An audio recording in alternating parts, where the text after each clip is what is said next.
Can you hear the cows? We're up here now, baby. We've made it to the meadows.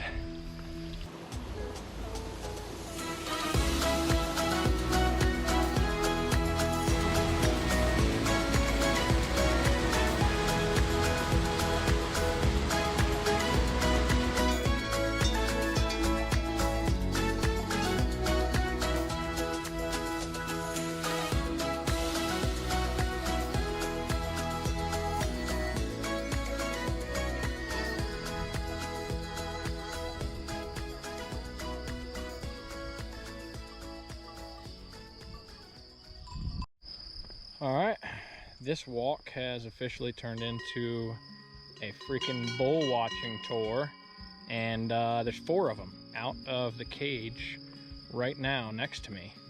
I think these guys are gentle giants. I see the farmers with them all the time.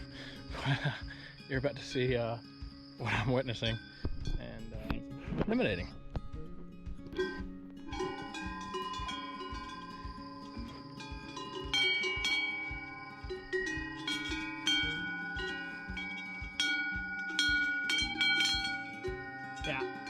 Yeah.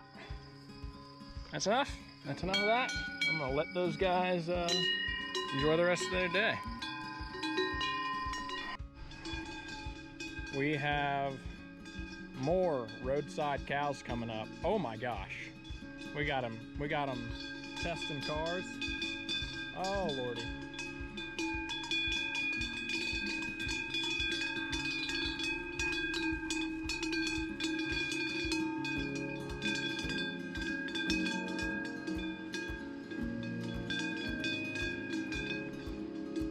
That's pretty cool. I don't know if that's supposed to be happening, but that's pretty cool.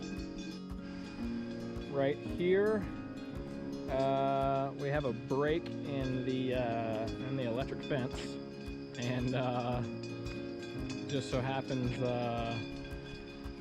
that's also where we have about 6 or 7 cows walking around in the street. So coincidence? I think not.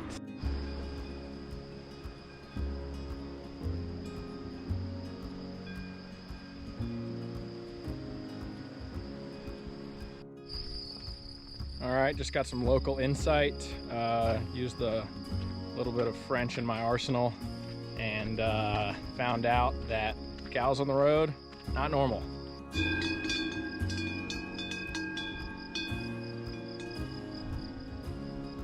Same 2 guys I saw earlier.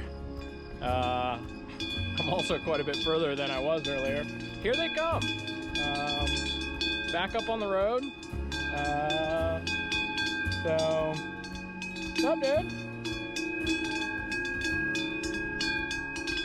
You guys lost? I guess I'm headed back in the correct direction for them, so we want to start a little Congo line. I'm into it, for sure. I'm realizing now I have quite a bit of responsibility on my hands. These cows need to make it back home somehow.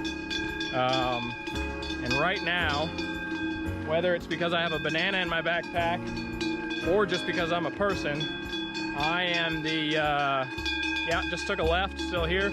I'm leading them. So I'm cool with that, but hopefully I find their farmer and he's happy with me and doesn't think that I stole his cows. But I'll probably name them here in a little bit if they stick with me for too long. But yeah, this is pretty cool. Out and about TV, out and about with 2 cows, enjoying the first day on the job.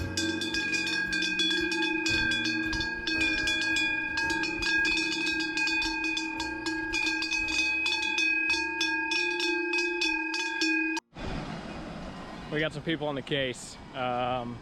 2 cows, found their 4 cow buddies, and so now we have 6 lost cows and 1 person who seems to know what they're doing. This woman's got a bag of baguettes, tossing them at the cows. She's got 2's attention heavily right now, and the other ones are following suit. Come on, 3 more to go. Come out of the woods.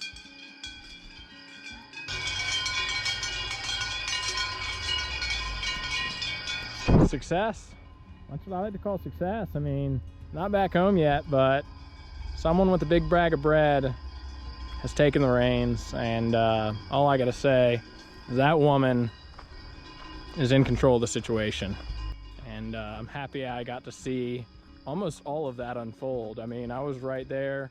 I was right there where the gate went down, and now I'm about 3 miles away, and the cows kind of followed in my direction. They have those bells on, so you can hear that they're around you.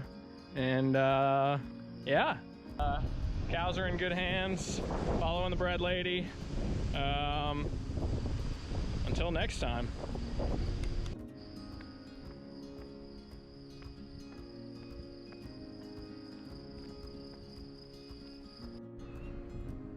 Okay, I'm about 15 minutes from the house. I just wanted to show where I was today. If you see, we have these houses just below me here, obviously.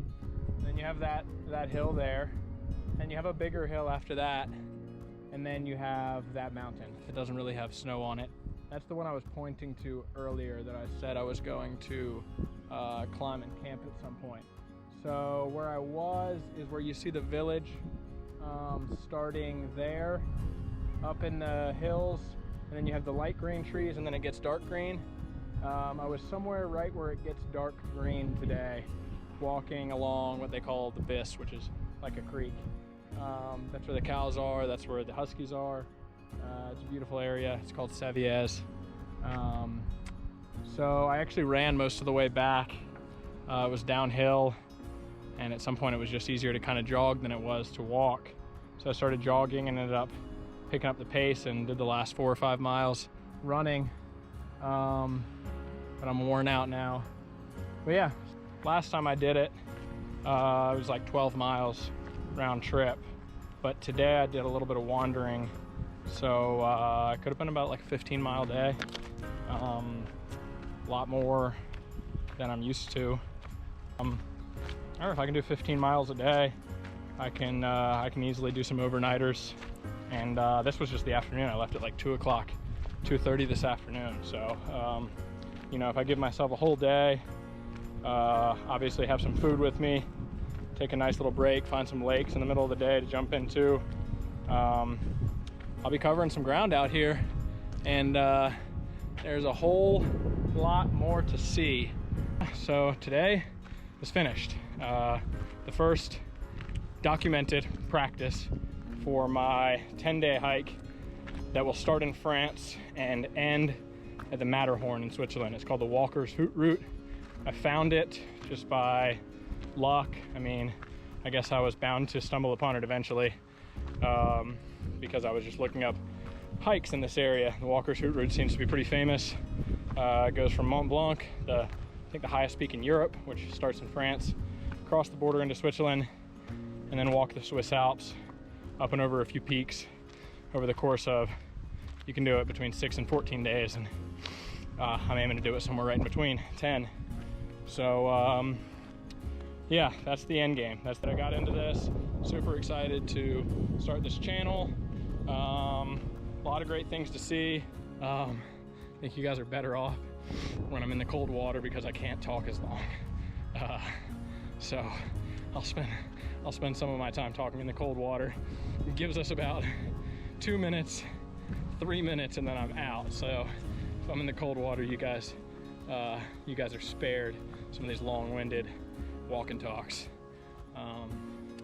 But let's see, really quick, just as I'm walking, I've made it back to our neighborhood, and there's the green and red light. I love to take a picture next to that green and red light, or at least stand up next to it for a second and look at the valley, because there's an airport right below us.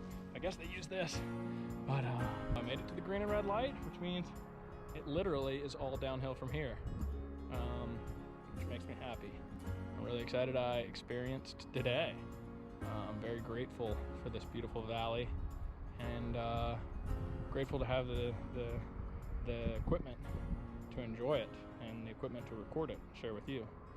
So that's that. I will stop rambling and be on my way.